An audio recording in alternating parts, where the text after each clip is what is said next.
बात जुर्म से जूझते आवाम की हो या समाज में बढ़ते क्राइम ग्राफ की, अपराध की हर सूरत के पीछे छिपा होता है कोई ना कोई गुनहगार। नमस्कार, मैं हूं आपके साथ शिप्रा झा। तफ्तीश की राह में आने वाली हर कड़ी सुराग बनकर पहुंचाती है गुनहगारों को सलाखों के पीछे। आप बने रहिए हमारे साथ, क्योंकि हर जुर्म के खिलाफ हमारी तफ्तीश लगातार जारी है।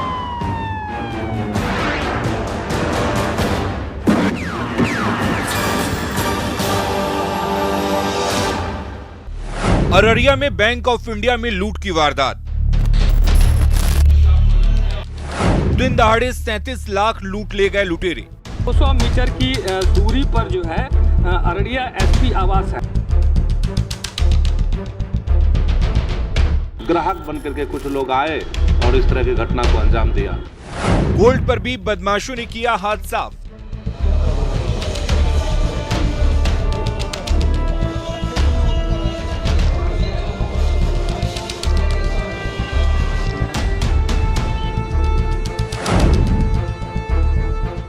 बैंक रॉबरी की एक खौफनाक और डरावनी वारदात अररिया जिले से सामने आई, जिसकी लूट की साजिश ने पूरे पुलिस महकमे में खलबली मचा दी।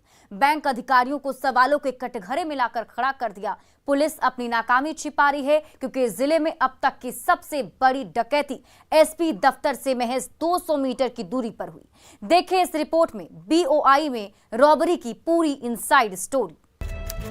तारीख 27 मई 2022, जगह एडीबी चौक, जिला अररिया। समय सुबह के 9 बजे। मामला बैंक ऑफ इंडिया में बड़ी डकैती। 9 बजे बैंक ऑफ इंडिया में उनके स्वीपर सफाई कर्मी बैंक खोलकर अंदर चले गए थे।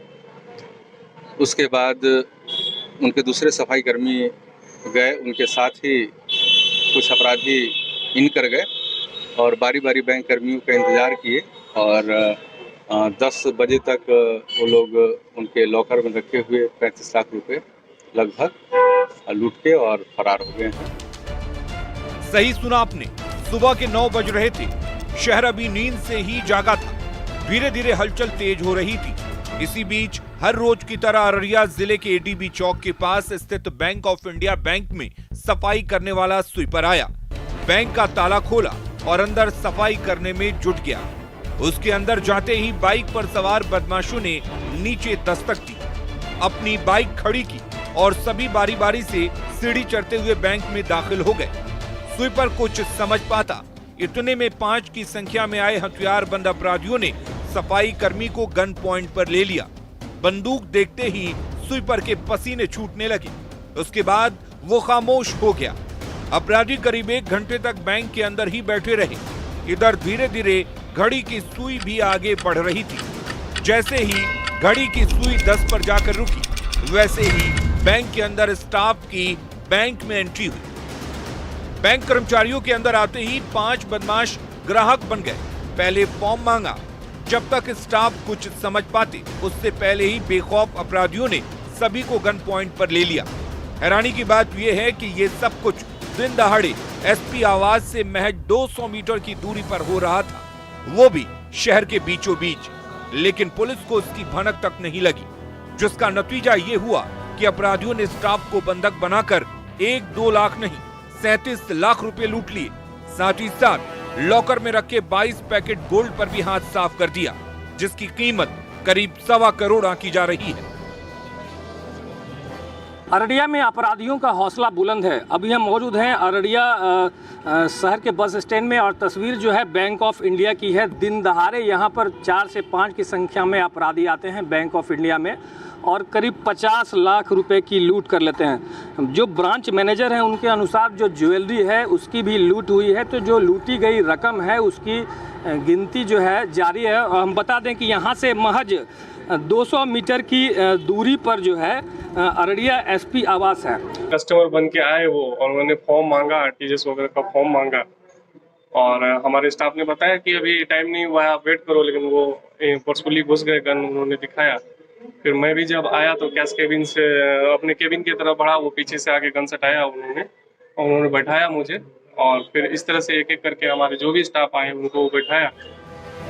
अपराधियों ने सभी स्टाफ को बंधक बना लिया। जब कैशियर की बैंक में एंट्री हुई तो बदमाशों ने कैशियर को लपक कर पकड़ लिया।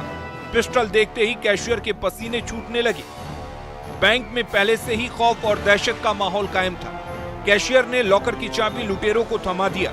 उसके बाद क्या, अपराधियों ने लॉकर खोला, उसके रखे पैसों को बैग में रखा। लॉकर में रखे गोल्ड पर भी अपराधियों की नजर पड़ी।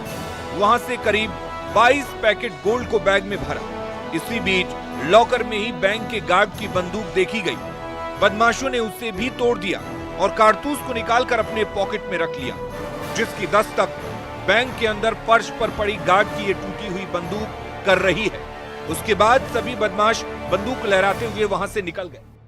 साफ तौर पर आप देख सकते हैं कि जो गन है, जो सुरक्षा कर्मी का जो गन है, उसको तोड़ दिया जाता है और जो बैंक के अधिकारी हैं उसको गन पॉइंट पर रखकर करीब 37 लाख रुपए की लूट की घटना को अंजाम देते हैं।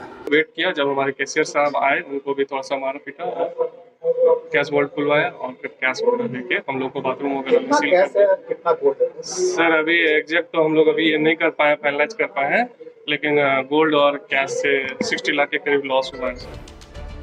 बदमाशों के जाते ही बैंक के स्टाफ ने नगर थाने की पुलिस को लूट की सूचना दी। खबर मिलते ही पुलिस महकमे में खलबली मच गई।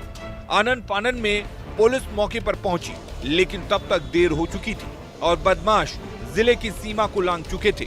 अफसोस कि पुलिस के हाथ कुछ नहीं लगा, क्योंकि बदमाशों ने सीसीटीवी का डीवीआर भी निकाल लिया था।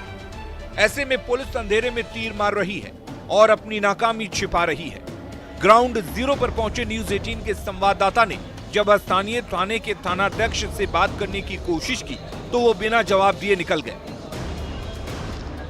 SHO भी है सर। एक मिनट सर। Hello sir.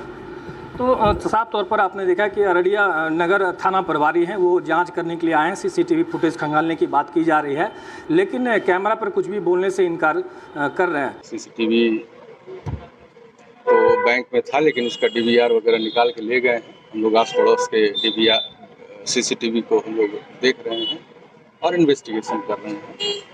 क्या लगता है सर, अपराधियों का इतना मनोबल बढ़ गया कि जो दिन दहाड़े? ये निश्चित रूप से जाना समझा हुआ जैसा लग रहा है, रेकी किया हुआ है और उसे पता है कि 9 बजे स्वीपर आते हैं और स्वीपर भी अनप्रोटेक्टेड तरीके से बैंक को खोलकर अंदर चले जाते हैं। बैंक खुला रहता है, कोई भी आसानी से प्रवेश कर सकता है। इसकी सुरक्षा नहीं देखी गई। बैंक खुलना चाहिए कम से कम गार्ड की उपस्थिति में। हम लोग इसको खोजते हैं। लूट की इस बड़ी वारदात के बाद स्थानीय लोग बैंक और पुलिस की कार्यशैली पर सवाल खड़े कर रहे हैं और कह रहे हैं कि जिले में अब तक की सबसे बड़ी लूट हुई है, जो पुलिस की कार्यशैली पर सवाल खड़े कर रही है। बड़ी घटना है, शायद अररिया के इतिहास में जिला मुख्यालय में पहली बार इस तरह की घटना हुई है। और ये हम तो कहेंगे कि बैंक की भी लापरवाही है, क्योंकि सुबह बगैर गार्ड के सफाई कर्मी आता है और शटर खोल के अंदर घुसता है, फिर उसके साथ ग्राहक बन के अपराधी घुसता है, तो एक बड़ी लापरवाही भी इसको माना जा सकता है। आइंदा ऐसा न हो, पुलिस प्रशासन को इसके लिए प्रिकॉशन लेना चाहिए। अब सवाल ये है कि बैंक के अधिकारियों ने स्वीपर को चाबी क्यों दी थी? बिना गार्ड की मौजूदगी में स्वीपर क्यों सफाई करता है? क्या इस बड़ी लापरवाही के लिए बैंक के स्टाफ जिम्मेवार है? क्या सफाई कर्मी ने लूट की साजिश रची है? क्या सफाई कर्मी ने लाइनर की भूमिका निभाई? अगर नहीं, तो क्या बदमाशों ने लूट से पहले बैंक की रेकी की थी? नगर थाने की पुलिस को इसकी भनक आखिर क्यों नहीं लगी? एसपी आवास से महज 200 मीटर की दूरी पर लूट कैसे हुई? क्या जिले में खाकी का इकबाल खत्म हो चुका है? ये वो तमाम सवाल हैं जिसके जवाब जिले की पुलिस और बैंक के अधिकारियों को देना पड़ेगा, क्योंकि आए दिन बिहार में हो रही बैंक लूट की वारदात से ना तो बैंक के अधिकारी सबक ले रहे हैं और ना ही जिले की पुलिस सजग दिख रही है, जिसका फायदा बेखौफ और बेलगाम बदमाश उठा रहे हैं। दिन दहाड़े बंदूक की नोक पर बैंक में डकैती कर रहे हैं और पुलिस को भनक लगने से पहले ही जिले की सीमा को लांघ जा रहे हैं, जो पुलिस के लिए शर्म की बात है। ऐसे में अब देखने वाली बात यह है कि अररिया जिले के नगर थाने की पुलिस कब तक इस मामले का खुलासा करती है। लेकिन जिस तरह पुलिस को ठेंगा दिखाते हुए बदमाशों ने बैंक में बड़ी डकैती को अंजाम दिया है, वो बेहद खुली। अररिया से सतीश कुमार के साथ ब्यूरो रिपोर्ट।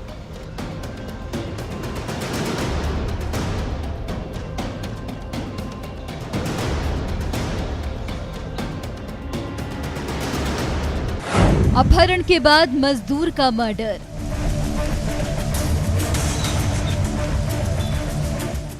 पीट पीट कर उतारा मौत के घाट।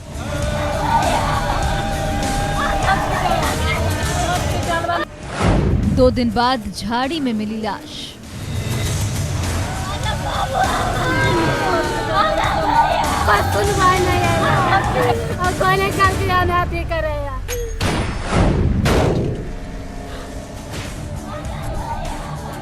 रोती बिलखती पत्नी, छाती पीट पीट कर रोते बच्चे बार बार पापा पापा कह रहे हैं और अपने पापा को मौत के आगोश से उठाने की कोशिश कर रही हैं।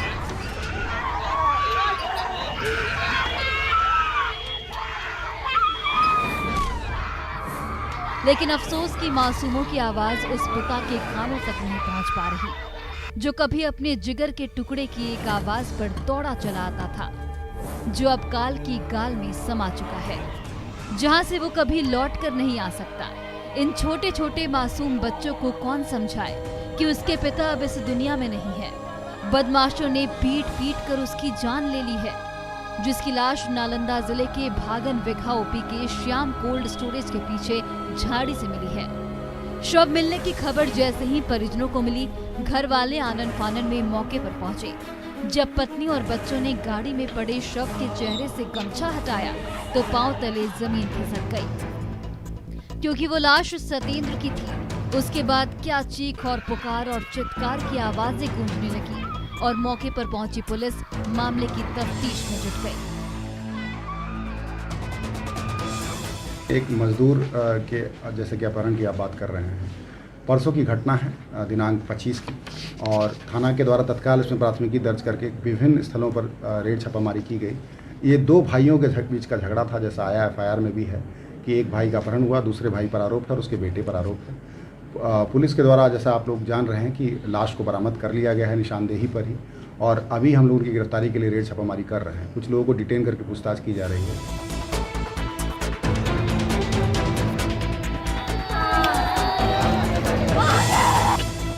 पुलिस ने जब परिजनों से पूछताछ की तो पता चला कि मृत युवक सतेंद्र यादव, जो पेशे से मजदूर था, वो अपनी पत्नी और बच्चों के साथ सौसराय में किराए के मकान में रहता था। हर रोज मजदूरी कर अपने परिवार का पेट पालता था। जिस दिन वो काम पर नहीं जाता था, उस दिन मुश्किल से परिवार को 2 वक्त की रोटी नसीब होती थी। हर रोज की तरह 25 मई को भी वो गल्ला पट्टी में काम पर गया था, जहां से मुसेपुर गांव के रहने वाले शर्मा यादव और उसके बेटे संतोष यादव ने सतेंद्र का अपहरण कर लिया। इससे पहले काम पर ही दोनों के बीच किसी बात को लेकर विवाद हुआ था, जो पास में लगे सीसीटीवी कैमरे में कैद हो गया था, जिसकी तस्दीक ये तस्वीरें कर रही है।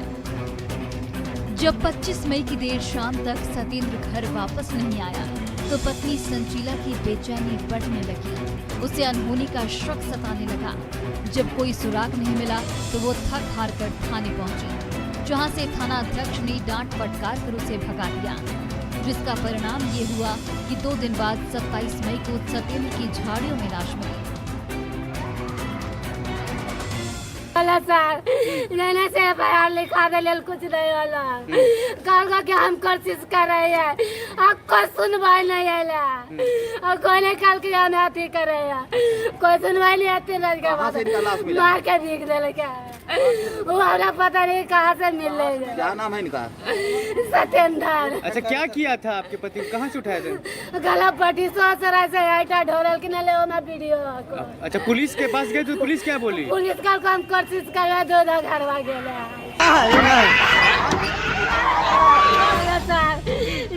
मृतक सतेंद्र की पत्नी संचीला की अगर माने तो शर्मा यादव उनका रिश्तेदार है। उनके बीच पहले से ही जमीन विवाद चल रहा है। 6 महीने पहले इसी बात को लेकर दोनों पक्षों में मारपीट हुई थी। इसमें शर्मा यादव की पत्नी जख्मी हो गई थी। बाद में इलाज के दौरान उसकी मौत हो गई, जिसमें सतेंद्र का भी नाम सामने आया था।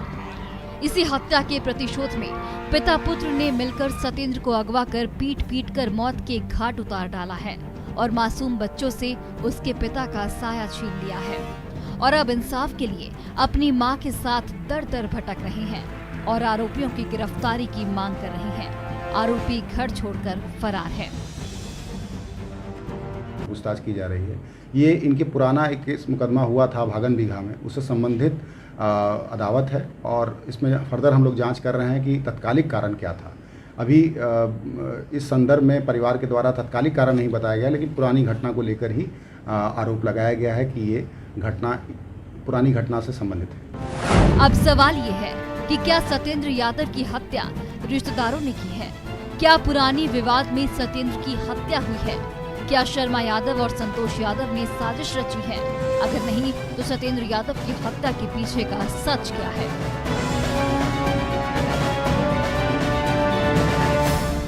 इन्हीं तमाम सवालातों का जवाब पुलिस तलाश रही है, क्योंकि इन्हीं सवालों के जवाब में आरोपियों के नाम और चेहरे छिपे हैं। पुलिस की तफ्तीश की दिशा भी इन्हीं सवालों के इर्द गिर्द घूम रही है। ऐसे में अब देखने वाली बात ये है कि पुलिस कब तक हत्या की इस गुत्थी को सुलझाती है, पीड़ित परिवार को इंसाफ दिलाती है। हत्या में शामिल आरोपियों को जेल की सलाखों के पीछे पहुंचाती है, लेकिन मामले में जिस तरह से पुलिस ने लापरवाही दिखाई है वो सत्येंद्र की जान पर भारी पड़ी है, जो उसके बेबस और लाचार परिवार को ताउम्र सताएगी।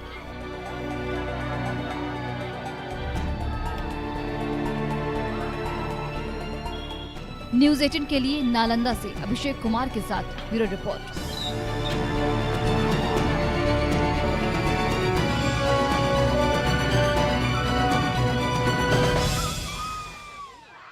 तो अपराधी चाहे लाख शातिर हो, तफ्तीश की दिशा अगर सही है तो बच नहीं सकता कोई भी गुनहगार सलाखों के पीछे जाने से। तो पुलिस चाहे सोई हो, मुजरिम चाहे कोई हो, आप बने रहें हमारे साथ, क्योंकि हर जुर्म के खिलाफ हमारी तफ्तीश लगातार जारी है।